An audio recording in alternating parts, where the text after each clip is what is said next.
UMA has played a significant role for FirstSource employees in the entire last 2 years in the virtual setup. I don't think we would have ever thought of a virtual university, somebody being training, ready to available, kind of worked along with us and kind of use those resources to enable that experience that I've been talking about. The second part is UMA also had collaborated with us to kind of build certain curriculum and things for people to understand the kind of job that they're taking, so that enhances that experience that we've been talking about.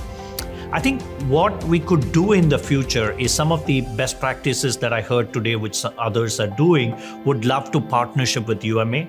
And again, right, last year we were the highest recruiter for UMA, and I think we want to keep that flag flying high for the next few years, and we will certainly work with UMA to build a lot more processes and systems, not just the people, but also process and systems and curriculum to build both for UMA's and FirstSource interests.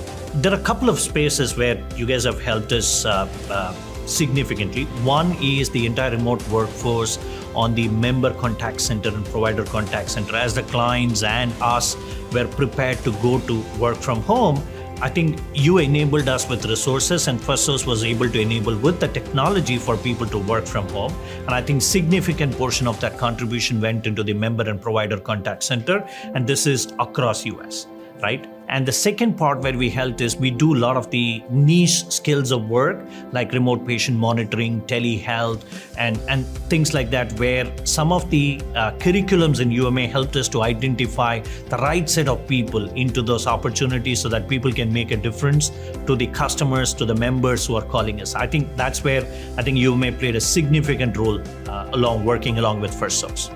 UMA has been in a partnership with FirstSource for a long time. And I think Spark Summit adds that exuberance and the energy in terms of what everybody does. So I'm here to understand what other leaders are doing in partnership with UMA and how can FirstSource enable that partnership to the next level. So I'm very excited to listen to all the stories. I'm excited to see what we can do better. So it's been a great excitement so far. So there are three things that stop on our mind right today. One is, how do we grow? And that's part of what everybody thinks. But I think what we want to do is, how does our growth comes from any differentiators that we bring in the industry, right? The second thing that's critical to us and what we want to do is, how do we bring digital into our life? Everybody talks about digital. What we want to be doing is we want to be the disruptor in the industry, bringing digital to execution. And I think that's been our second topmost portion. The third one that we've been focused upon is, how do we engage and kind of interact with our employees across the board, right? Across all levels. And I think that's been our significant focus and energy to kind of bring them to the fore on what we could do better, right? So these are the top three things in our mind so far.